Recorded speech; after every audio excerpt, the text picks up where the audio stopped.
ये कहानी राजगढ़ के पास स्थित छोटे से गांव हरिपुर की है। गांव हरिपुर में राजवीर सिंह नाम का एक बहुत ही ईमानदार नौजवान अपनी बूढ़ी माँ के साथ रहता था। दोनों की हालत बहुत साधारण थी। कच्चा सा घर, पुराने बर्तन और रोज की रोटी का इंतजाम भी बड़ी मुश्किल से हो पाता था। लेकिन इन सब के बावजूद राजवीर के चेहरे पर कभी बेईमानी की परछाई तक नहीं दिखी। राजवीर की माँ अक्सर उसे समझाया करती थी, बेटा, गरीबी से डरना नहीं चाहिए, लेकिन ईमानदारी कभी नहीं छोड़नी चाहिए। हर काम सच्चाई और मेहनत से करना, भगवान सब देखता है। राजवीर अपनी माँ की इन बातों को दिल में बसा चुका था। एक दिन अचानक उसकी माँ की तबीयत बहुत बिगड़ गई। तेज बुखार, बदन में दर्द और कमजोरी से वो बिस्तर से उठ भी नहीं पा रही थी। राजवीर घबरा गया। गांव के वैद्य ने दवा लिख दी, लेकिन दवा और राशन के लिए पैसों की सख्त जरूरत थी।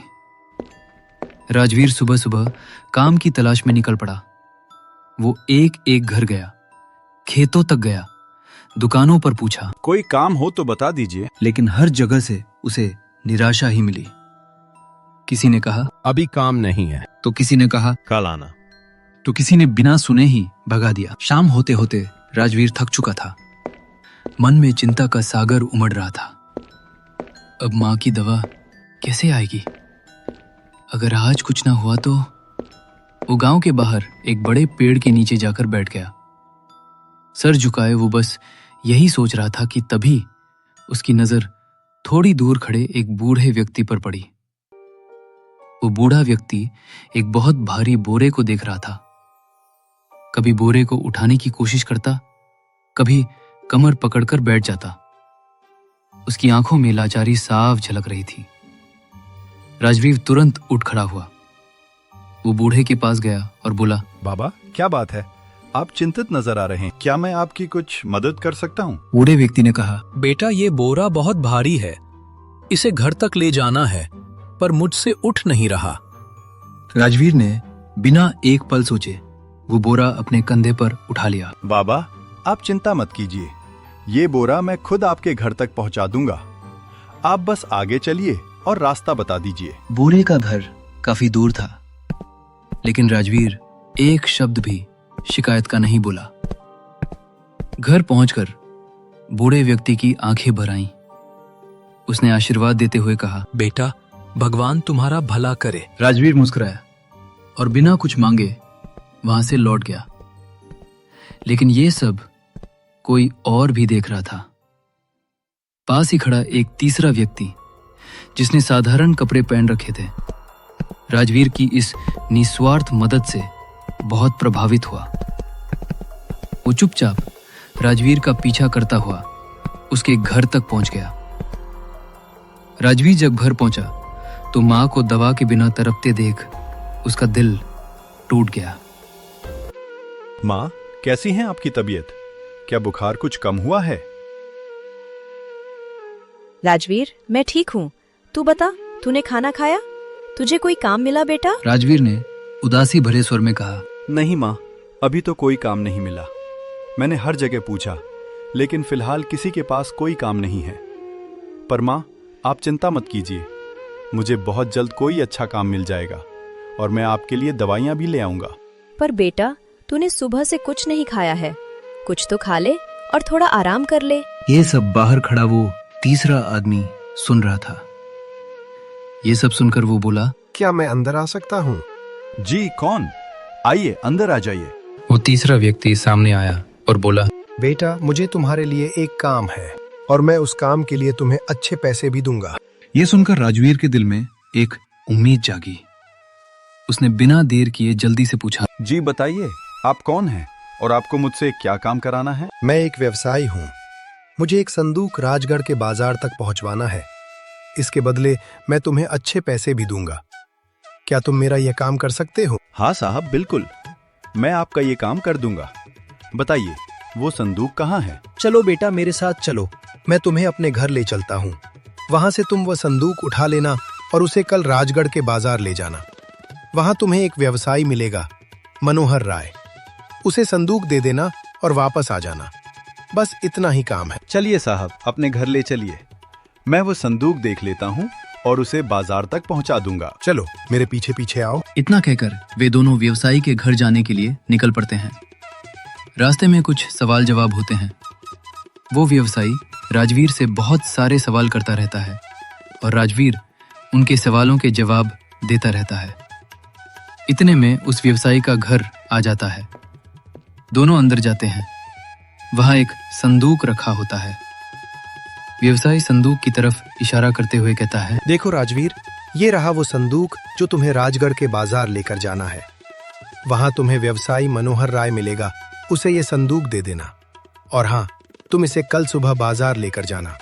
आज इसे अपने घर ले जाओ। ठीक है साहब, मैं इसे आज घर ले जाता हूँ। और हाँ सुनिए, ये रही तुम्हारी मेहनत की मजदूरी, ये तुम पहले ही रख लो। वो व्यवसायी राजवीर को कुछ पैसे दे देता है।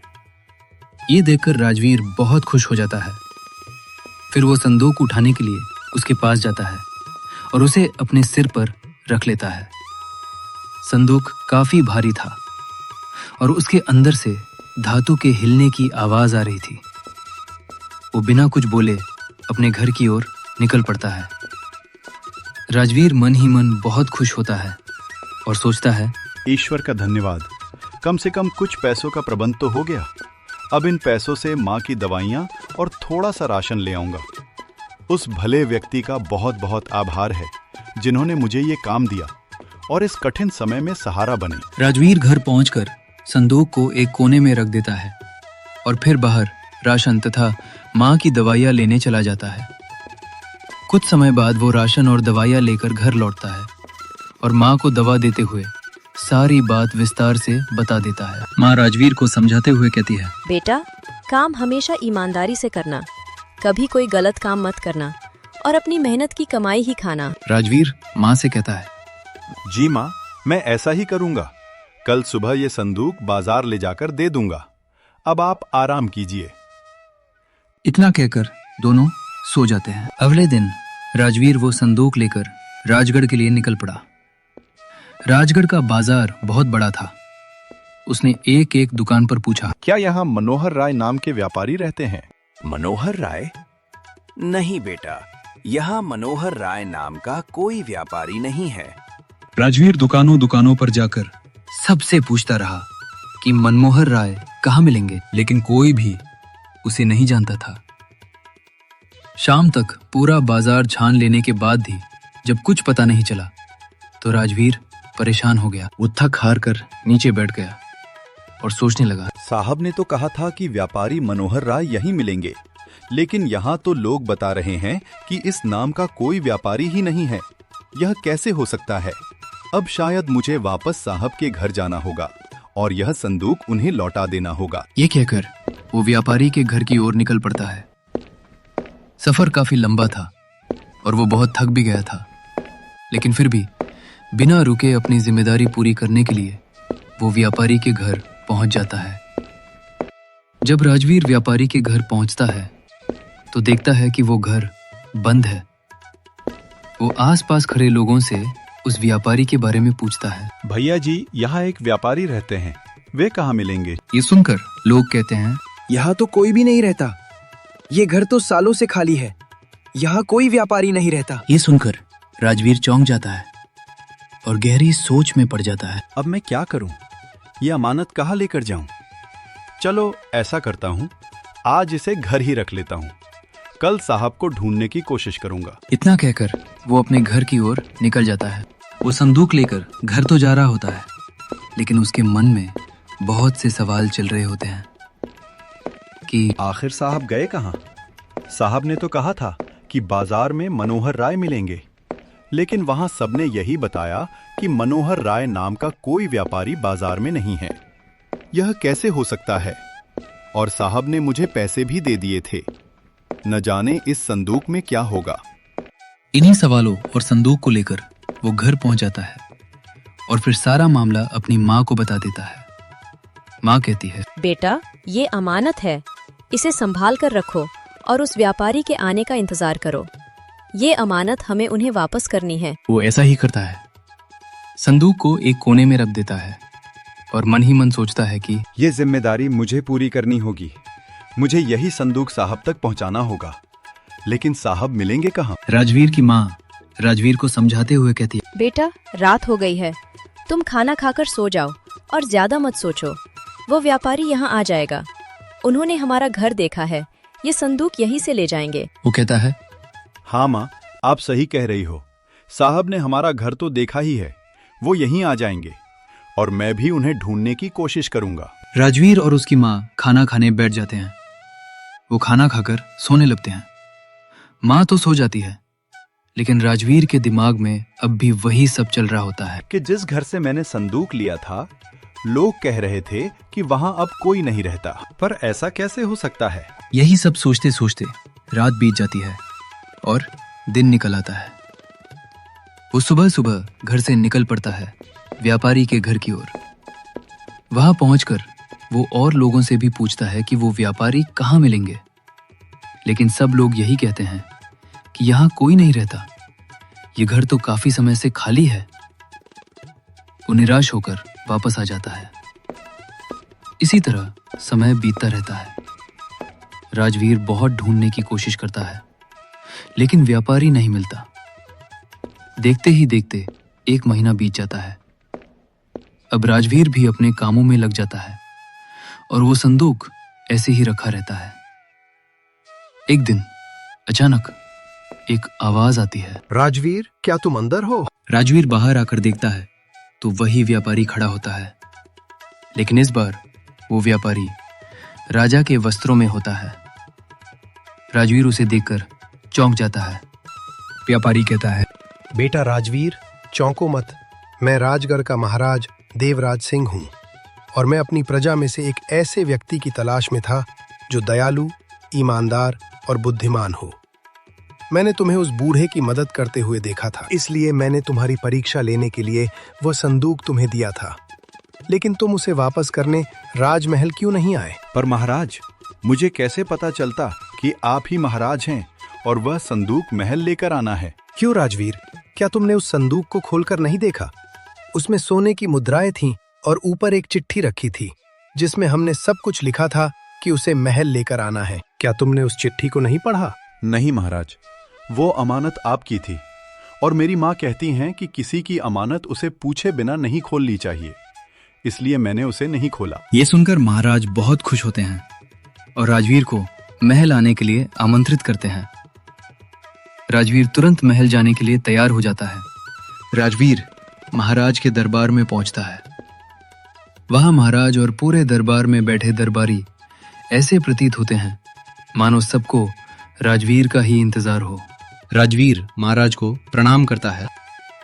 महाराज कहते हैं, आइए राजवीर, हमें आपका ही इंतजार था। राजवीर आदरपूर्वक संदूक को नीचे रख देता है। महाराज अपने एक दरबारी से कहते हैं, संदूक खोलकर मुद्राएं गिन लो। दरबारी संदूक खोलता है और ध्यान से मुद्राएं गिनने लगता है। गिनती पूरी होने पर वो कहता है, महाराज, सभी मुद्राएं पूरी हैं और ये संदूक बिल्कुल वैसे ही बंद था जैसा हमने दिया था। इसे एक बार भी नहीं खोला गया है। ये सुनकर महाराज अत्यंत प्रसन्न हो जाते हैं। महाराज स्नेहपूर्वक राजवीर से कहते हैं, बेटा राजवीर, हमें एक दयालु, ईमानदार और समझदार व्यक्ति की ही तलाश थी जो हमारे वजीर का पद संभाल सके। हमें ये तो मालूम चल चुका है कि आप एक दयालु और ईमानदार व्यक्ति हैं, लेकिन उसके साथ साथ समझदार होना भी जरूरी है। इसलिए हम आपकी समझदारी की परीक्षा लेंगे। क्या आप इसके लिए तैयार हैं? जी महाराज, मैं तैयार हूँ। आप मेरी परीक्षा ले सकते हैं। हम आपसे 3 सवाल करेंगे जिनके आपको उत्तर देने होंगे। अगर आपने सही जवाब दिए तो आप इस इम्तिहान में सफल हो जाएंगे। राजवीर से पहला सवाल किया जाता, यदि एक निर्दोष व्यक्ति पर झूठा आरोप लग जाए और पूरा दरबार उसके खिलाफ हो, लेकिन सच्चाई आपको पता हो, तो आप न्याय कैसे करेंगे? राजवीर कुछ देर गहराई से सोचता है।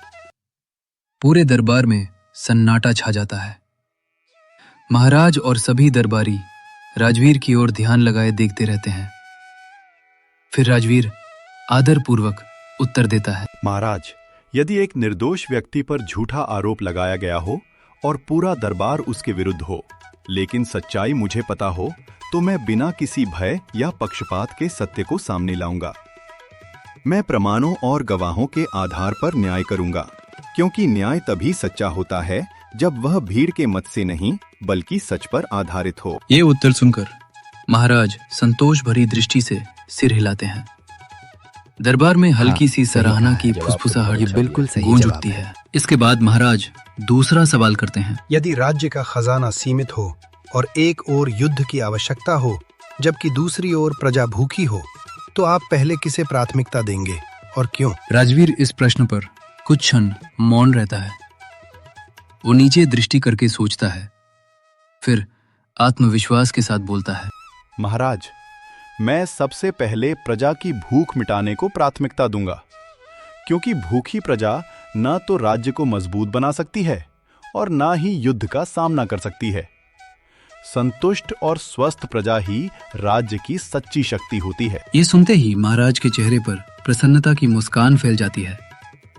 दरबारियों को भी राजवीर की समझदारी स्पष्ट नजर आने लगती है। अंत में महाराज तीसरा सवाल करते हैं। यदि आपका कोई करीबी व्यक्ति अपराध करे तो क्या आप उसे बचाएंगे या कानून के अनुसार दंड दिलवाएंगे? राजवीर बिना हिचकिचाए दृढ़ स्वर में उत्तर देता है। महाराज, यदि मेरा कोई करीबी भी अपराध करे तो मैं उसे बचाने का प्रयास नहीं करूंगा।